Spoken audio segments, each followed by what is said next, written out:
우리 그동안 사울이 어떠한 행적을 해왔었는지 그 말씀에 대해서 나누었습니다. 그리고 나서 사울은 그리스도인들을 교회를 계속해서 박해하기 위해서 이제 다메섹이라는 성으로 떠나게 되지요. 그리고 그 가는 중에 예수님을 만나서 그가 눈이 멀게 되고, 그리고 아나니아를 하나님께서 보내셔서 다시 그의 눈을 뜨게 하시고, 그를 통해서 사울이 그토록 율법 연구를 열심히 했던 바리새인이었고, 그토록 진리의 말씀을 바로 보고 있다라고 여기던 사람이었지만, 사실은 그가 하나님에 대해서도, 말씀에 대해서도, 예수님에 대해서도 아무것도 모르는 영적 맹인이다라는 것을 예수님께서 그 사건을 통해서 알려주셨지요. 그리고 그런 영적 맹인 상태일 때 하나님께서 은혜를 부어주셔서 그를 다시 눈뜨게 하신다라는 사실을 사울에게 알려주셨습니다. 그리고 그렇게 그토록 그리스도인들을 핍박했던 그 사울이 하나님의 택한 그릇, 복음을 전하기 위한 택한 그릇으로 선택을 받았고, 그가 고난을 받아야 할 것이다 라는 말씀까지 알려주셨지요. 이제 사울은 성도들을 핍박했던 자에서 복음을 위해 거꾸로 핍박을 받는 자, 복음을 위해 고난을 받는 자로 부름을 받았습니다. 이제 우리가 오늘 읽은 이 본문 9장 20절에서 25절은 그 고난을 받는 복음 증거자, 그 택함을 받은 사울이 어떤 고난을 받게 됐는지, 그리고 하나님께서 대적자를 어떻게 꺾으시고 십자가 앞에 엎드리는 사람으로 만드시는지 사울의 모습을 통해서 오늘 한번 살펴보도록 하겠습니다. 사울은 그동안 그 핍박해왔던 그 이름, 예수 그리스도라는 그 이름, 이제는 변화되어서 거꾸로 그 이름을 전파하게 됩니다. 이제 오늘 본문에서 읽었지요. 사울이 다메섹에 있는 제자들과 함께 며칠 있을새 즉시로 각 회당에서 예수가 하나님의 아들이심을 전파하니, 그는 다메섹에서 눈을 뜨고 제자들과 다메섹에 머물고 있다가 이제 회당으로 찾아갑니다. 그래서 그 회당에서 하는 것은 예수께서 하나님의 아들이시다, 이것을 전파하게 됩니다. 원래 그가 다메섹에 갔던 이유가 무엇입니까? 원래 그가 다메섹에 갔던 이유는 그리스도인들을 색출해가지고, 찾아내가지고 그 사람들을 끌어내기 위하여서 그곳에 갔던 것이지요. 그런데 그곳에서 깜짝 놀랄 만한 일을 하는 것이지요. 그곳에서 딱 외치기를, 예수께서 하나님의 아들이시다, 예수님께서 그 메시아 그리스도이시다, 갑자기 예수님께서 하나님의 아들이심을 막 전하기 시작하는 겁니다. 이제 그 말을 딱 들었을 때 사람들은 어땠을까요? 그래, 예수님께서 하나님의 아들이시지 그리스도이시지 하면서 막 은혜를 받았을까요? 그렇죠. 은혜를 받는 시간이기보다는 상당히 당황스러운 시간이었을 겁니다. 우리 21절의 기록처럼 사람들이 다 놀라면서, 아니 저 사울이라는 사람은 예루살렘에서 예수의 이름을 부르는 사람들을 잡던 사람이 아니냐, 옥에 가두던 사람이 아니냐 하면서 무척 당황스러워했습니다. 그리고 이 다메섹의 회당에 모여있는 이 사람들, 이 유대인들도 사울이 다메섹에 온 목적을 이미 알고 있었습니다. 그 성도들을 결박하여서 대제사장에게 끌고 가기 위해서, 옥에 가두기 위해서 사울이 그 먼 길을 왔다, 다메섹까지 왔다, 이 사실을 이미 알고 있었습니다. 그런데 이러한 상황 속에서 자신이 핍박하던 이름을, 사울이 그동안 자신이 박해했던 이름을 하나님의 아들이라고 막 사람들에게 전하는 것입니다. 그리고 22절에 보면은 이렇게 써 있죠. 사울은 힘을 더 얻어 예수가 그리스도이심을 증명하며 사울은 힘을 얻어 예수가 그리스도이심을 증언하여 다메섹에 있는 유대인들을 당혹하게 하니라. 여기서 증언했다라고 하는데 이것은 그저 예수님께서 하나님의 아들이십니다 이렇게 말한 걸 넘어서서 사울이 구약 성경에 대해서 잘 알고 있었겠지요. 바리새인이니까. 그러니까 그 말씀들을 가지고 예수님께서 왜 하나님의 아들이신지 사람들에게 그렇게 증언을 했다는 겁니다. 구약에 이런 말씀이 있잖아요. 이 말씀이 메시아를 가리키는 말씀인데 예수님께서 바로 그분이십니다. 이렇게 말씀을 가지고 증언을 막 했다는 거예요. 그냥 말 한마디 던졌다는 게 아니라. 그런데 본래 유대인들, 바리새인들은 메시아가 예수님이시다라는 것을 받아들이기가 정말 힘들었습니다. 왜냐하면 말씀에서, 신명기 말씀에서 나무에 달린 자는 하나님께 저주를 받은 자다라는 말씀이 있기 때문이지요. 그래서 십자가, 나무로 만든 십자가에 달리신 예수님은 하나님의 저주를 받아서 저 사람이 죽는 거다 이렇게 생각을 했습니다. 많은 유대인들이 그랬지요. 아니 하나님의 아들을 자처해? 메시아를 자처해? 저 사람은 죽어 마땅하다. 신성모독이다 하면서 딱 십자가에 달려 죽을 때도 이거 하나님의 아들을 자처하더니 신성모독을 하더니 저렇게 결국 하나님께 벌받아서 나무에 달려 죽는구나. 저주받은 자가 맞구나. 그렇게 여겼던 것이지요. 그리고 또 예루살렘에 있던 유대인들의 생각에 하나님께서 보내주시는 메시아는 로마의 압제로부터 그 이스라엘 민족들을 해방시키셔서 아무 곳에도 지배받지 않는 그 온전한 하나님의 나라 이스라엘을 다시 우뚝 서게 하는 그런 메시아를 생각하고 있었기 때문에 로마에 대해서 아무것도 못하고 십자가에 달려 죽으신 예수님, 그 모습도 메시아라고 받아들이기 힘들었을 것입니다. 이처럼 십자가에 못 박혀 죽으신 예수님은 유대인에게 참 받아들이기 힘든, 메시아로 받아들이기 힘든 것이었고 거리끼는 것이었습니다. 그런데 바리새인이었던 사울이, 누구보다도 율법에 열심이었던 그런 사울이 그동안 바리새인이기 때문에 배우고 연구해왔던 그 구약 성경들의 말씀을 바탕으로 그 십자가에 달리신 예수님께서 바로 하나님께서 그동안 약속하셨던 그 메시아시다, 그 하나님의 아들이시다 라는 사실을 사람들 앞에서 전하는 것입니다. 이제 변화된 사울의 그 입에서 나온 것은 율법의 정죄 그리고 율법의 심판을 말하는 것이 아니라 하나님의 아들이신 예수 그리스도, 그의 입에서 나오는 것은 이제 예수 그리스도가 되었습니다. 이렇게 사울이 그리스도를 만난 후 변화되어서 복음에 대해서, 그리스도가 하나님의 아들이심에 대해서 그렇게 증언을 하였는데 그에 따라오는 것이 있습니다. 그것이 무엇이냐면 바로 그리스도께서 고난을 당하셨던 것처럼 그를 따르는 자, 그리스도를 따르는 자 사울에게 또한 똑같이 박해하는 것이 고난이 오게 되었습니다.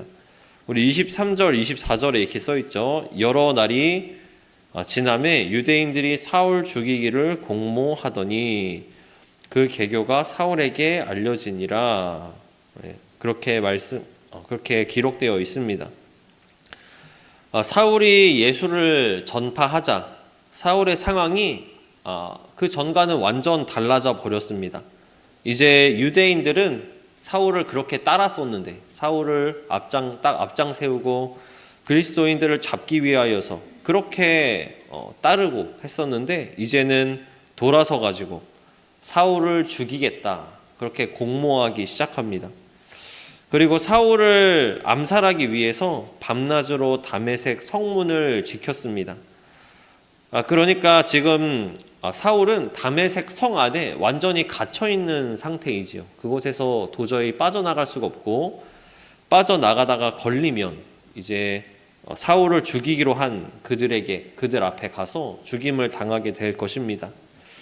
그리고 얼마나 이 사울 죽이기 위해서 철저하고 열심히 있었냐면, 고린도후서 11장 32절에 이제 바울이 이렇게 말하는 부분이 있습니다.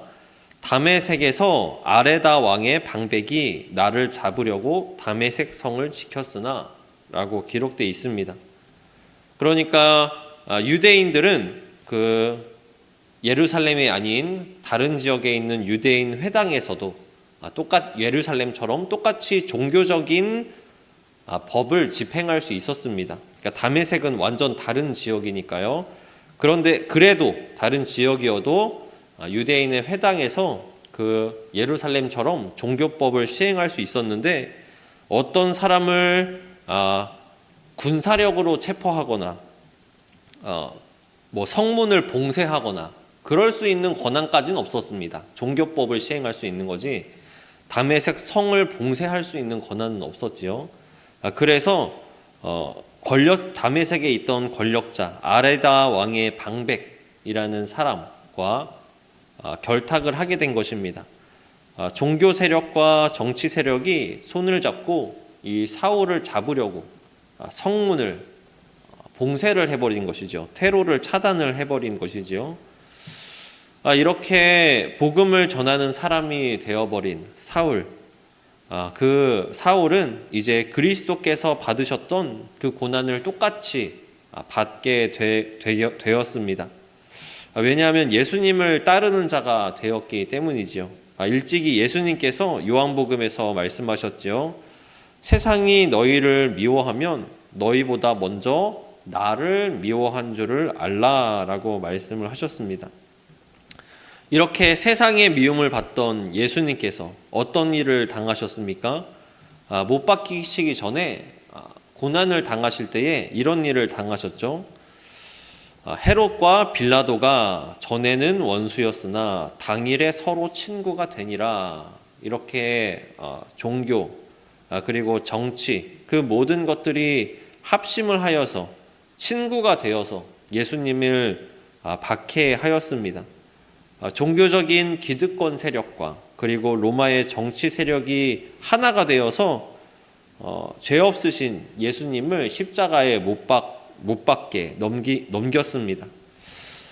이러한 일이 사울에게도 똑같이 일어나게 된 것이죠. 복음을 전하는 이 사울을 체포하기 위해서 유대인들과 이방의 정치 세력들이 하나가 되어가지고 사울을 잡으려고 합니다. 그리스도의 이름을 전하는 사울에게 그 그리스도께서 받으셨던 고난이 그대로 이어진 것입니다. 또 사울은 후에 이런 말도 합니다. 골로새서 1장 24절에서 그리스도의 남은 고난을 그의 몸된 교회를 위해 내 육체에 채우노라 라고 말을 합니다. 그리스도께서 받으셨던 그 고난, 그것을 나도 받게 될 것인데 그 그리스도의 고난, 그 교회를 위해서 내 육체에 채우고 있다, 이렇게 말을 하고 있습니다. 이렇게 그리스도를 따라서 고난을 받게 된 사울은 자신의 힘을 잃고 무능함을 겪게 됩니다. 그리고 동시에 그리스도께서 겪으셨던 십자가의 낮아지심을 경험하게 됩니다. 그 사건이 무엇이냐면 오늘 읽었던 말씀 중에 마지막 절에 이제 광주리에 달리게 되는 그 사건이지요. 25절에 이렇게 써 있습니다. 그의 제자들이 밤에 사울을 광주리에 담아 성벽에서 달아내리니라. 종교와 정치 권력에 의해서 이제 다메섹 성문이 완전히 막혔지요. 사울은 완전 갇혔습니다. 다메섹 성 안에. 그리고 그때 다메섹 성은 이제 외부의 침략을 막기 위해서 아주 두껍게 튼튼하게 지어진 상태였습니다. 그리고 그 성문, 우리는 성문이 있고 그 집안, 그 안에, 성 안에 집들을 따로 짓고 살지만 다메섹 성은 조금 달랐습니다. 그 성벽이 아주 두꺼워가지고 집이랑 이어져 있는 그런 성벽도 있었습니다. 그래서 성벽 밖으로 볼 수 있는 창문이 그 성벽에 있는 것이지요. 성벽에 창문이 있었습니다. 그리고 두꺼운 성벽 위로는 밖을 볼 수 있는 망루도 있었습니다. 눈으로도 사울이 성 밖으로 나가면 볼 수 있는 상태였지요. 그런데 도리어 그 성벽에 있는 창문을 통해서 사울은 이 다메섹에서 빠져나가게 됩니다. 광주리에 몸을 딱 싣고 그리스도를 믿는 제자들이, 성도들이 사울이 타고 있는 그 광주리에 밧줄을 연결해 가지고 창문으로 이렇게 조금씩 밧줄을 내려서 그렇게 다메섹 성벽 밖으로 탈출을 하게 됩니다.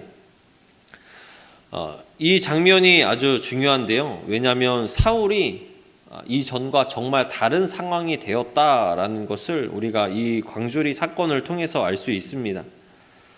다메섹을 향해서 이제 예루살렘을 떠나서 다메섹을 향할 때만 해도 그의 손에는 아주 큰 힘이 있었습니다. 그리스도인들을 결박해서 옥에 가둘 수 있는 권한, 대제사장의 공문이 그의 손에 쥐어져 있었습니다. 어떤 사람 위에 올라서서 그들을 결박할 수 있는 그런 힘이 있었지요. 그런데 그런 힘을 가졌던 그가 예수 그리스도를 만난 이후에 그 힘이 아무런 효력도 가질 수 없게 되었습니다. 다메섹을 막상 들어올 때에 눈이 보이지 않는 상태로 사람들의 손에 이끌려서 그렇게 사람들의 손에 이끌려서 다메섹 성 안으로 들어왔었고, 그리고 다메섹을 빠져나갈 때에도 자신이 가진 어떤 힘과 지식들을 전혀 사용하지 못하고 이름 없는 제자들이 내려주는 그 광주리에 목숨을 맡기는 처지가 되었습니다. 정작 다메섹에 올 때는 그 누구보다 강한 힘을 가지고 그 누구보다 강한 그런 공문을 가지고 왔던 사울이었는데, 다메섹에 들어갈 때도 나갈 때도 아무런 힘도 없이 능력도 없이 그렇게 다메섹에 들어갔다 나오는 그런 장면을 우리가 보게 됩니다. 이렇게 박해하며 끌어낼 수 있는 그런 힘을 가졌던 자가 누군가에 의지해서 성문으로 들어가고 누군가에 의지해서 성 밖으로 나오는 처지가 된 것입니다. 이렇게 아무것도 할 수 없었던 성을 들어갈 때나 나올 때나 자신의 힘으로 아무것도 할 수 없었던 그러한 사울은 이 광주리 사건에 대해서 고린도 후서에서 말하는 부분이 있는데요. 고린도 후서 11장 23절 이하에 보면 바울이 그리스도의 일꾼으로 지내면서 겪었던 고난에 대해서 말을 합니다. 수고하고 옥에 갇히고 매도 수없이 맞고 39대 맞는 형벌을 5번을 맞았고, 또 돌로도 맞고 파선한 적도 있고, 또 강도, 동족, 이방인으로부터 위험을 당했고, 또 잠도 못 자고 굶고 춥고 헐벗었고, 뭐 이러한 일이 있었다. 이제 자신의 처지를 밝힙니다. 자랑할 내용은 아니지만 그런데 사울 자신은 복음을 전하면서 마주해야 했던 이런 연약함과 위험들에 대해서 아주 자랑스럽게 얘기를 합니다. 이렇게 많은 사건들을 나열하고 나서 가장 마지막에 말하는 사건이 있습니다. 그게 뭐냐면 바로 광주리 사건입니다. 이 많은 고난에 대해서 나열한 후에 이제 고린도후서 11장 30절 이하에 이렇게 말하는데, 내가 부득불 자랑할진대 내가 연약한 것을 자랑하리라. 주 예수의 아버지 영원히 찬송할 하나님이 내가 거짓말 아니하는 것을 아시니라. 다메섹에서 아레다 왕의 고관이 나를 잡으려고 다메섹 성을 지켰으나 나는 광주리를 타고 들창문으로 성벽을 내려가 그 손에서 벗어났노라. 그러니까 모든 고난에 대해서 다 내가 연약함을 오히려 자랑한다. 그때에 내게 능력이 있다. 내가 이런 일도 겪었었다 하고 가장 마지막에 말하는 게 내가 광주리를 타고 성 밖으로 도망한 적이 있었다 라고 말을 하는 겁니다. 사울에게 있어서 이 광주리 사건은 자신이 당한 수많은 박해들, 수많은 그 어려운 상황들, 그 속에서 가장 내가 무력하다고 느꼈던 사건이었습니다. 이후에 고린도후서 12장에서는 이렇게 말을 합니다. 내 능력이 약한 데서 온전하여 짐이라. 사울의 광주리 사건은 어떠한 능력 없음의 수치, 내 몸으로 아무것도 할 수 없는 게 없고 사람들 손에 끌려 들어가고 사람들이 내려주는 밧줄에 의해서 성 밖으로 나가고, 이것이 수치가 아니라 나의 약함을 인정하고 자랑하는 이유는 무엇일까요? 그 이유는 분명합니다. 사울은 이러한 사건을 겪었었죠. 첫 번째는 대제사장의 공문이나 과거에 자신의 지위에 의지했던 그런 세상의 강함이 도리어 하나님을 못 보는 사람으로 만들어 버렸다는 것입니다. 도리어 하나님을 못 보는 사람이었고, 도리어 그것들을 다 잃어버리고 난 후에 하나님에 대해서 온전히, 그리스도에 대해서 온전히 알게 되었습니다. 그리고 아무것도 할 수 없던, 내 힘을 다 잃어버렸던 그 상태가 되었을 때에 하나님께서 그 약함을 쓰셔서 하나님의 일을 할 수 있는 사람으로 만드셨습니다. 그리고 바울이 복음 전하는 사역은 사울이 가지고 있는 개인적인 어떤 힘이나 능력에 의한 것이 아니라 아무것도 못할 때에 하나님의 은혜에 의해서 그 사역을 이어갈 수 있었고, 또 하나님께서 보내주신 교회 공동체, 그러니까 오늘 말씀에 나와 있는 제자들을 통하여서 그 일을 할 수 있었습니다. 자신의 세상적인 힘을 내려놓고 그 약함 속에서 하나님을 의지하고 교회를 통해서 그가 힘을 얻었습니다. 사울은 오늘 이 다메섹에서 있었던 이 사건을 통해서 이 사실을 깨닫게 된 것입니다. 내가 가지고 있던 어떤 지식들, 어떤 힘들, 그 모든 게 난 최고라 생각했는데 도리어 그때에 내가 진리를 몰랐구나, 하나님을 몰랐구나. 그런데 도리어 그 모든 것을 다 잃어버리고 내가 기세가 등등했었는데 내 몸으로 할 수 있는 것들이 없어지니까 그때 도리어 하나님께서 나를 들어 사용하셨구나, 이것을 깨닫게 된 것입니다. 이제 오늘 말씀을 정리하도록 하겠습니다. 우리 오늘 사도행전 9장 20절에서 25절 말씀을 통해서 예수님께서 어떻게 그동안 그리스도라는 이름과 교회를 핍박하는 그 사울을 어떻게 굴복시키시고 하나님의 그릇으로 사용하시는지 그 은혜가 기록되어 있습니다. 이 모든 과정을 달려나간 사울은 갈라디아서 2장 20절에서 이와 같이 신앙을 고백합니다. 내가 그리스도와 함께 십자가에 못 박혔나니 그런즉 이제는 내가 사는 것이 아니요 오직 내 안에 그리스도께서 사시는 것이라. 이제 내가 육체 가운데 사는 것은 나를 사랑하사 나를 위하여 자기를 버리신 하나님의 아들을 믿는 믿음 안에서 사는 것이라. 다메섹으로 향할 때 사울은 대제사장의 공문과 율법의 열심이라는 그러한 자신의 힘으로 나아갔던 사람이었습니다. 그런데 그리스도를 만난 후 일어난 모든 사건은 과거의 내 모습이 십자가에 못 박히고 죽는 과정들이 다 되었습니다. 자신이 핍박했던 이름을 각 회당에서 전파하고 그 이름 때문에 세상 권력으로부터 핍박을 받으며 광주리에 담겨 자신의 모든 힘과 권한을 내려놓고 무능함을 느끼게 되었습니다. 그리고 하나님께 의지하며 보내주신 교회 공동체에 의지하는 것을 깨닫게 되었지요.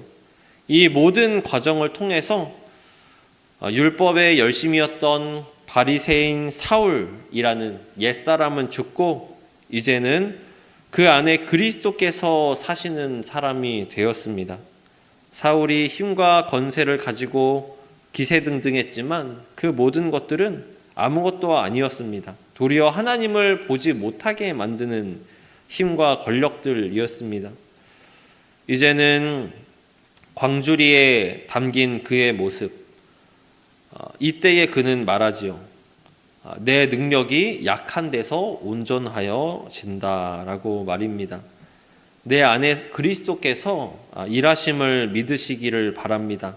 그리고 사울이 깨달은 이 고백, 이제는 내가 사는 것이 아니고 오직 내 안에 그리스도께서 사시는 것이다 라는 이 사울의 고백, 이 고백이 저와 여러분들의 삶에 그리고 우리 천은교회가 움직이는 유일한 기준과 고백이 되기를 주님의 이름으로 축원합니다. 우리 자신의 힘과 능력을 내려놓고 아무것도 할 수 없었을 때에 광주리에 달려서 내 목숨을 맡겨야 하는 그때에 하나님께서 일하심을 믿으시고 내가 사는 것이 아니라 그리스도께서 사시는 삶이 우리 모든 천흥의 성도 가운데에 있기를 주님의 이름으로 축원합니다. 네, 기도하도록 하겠습니다.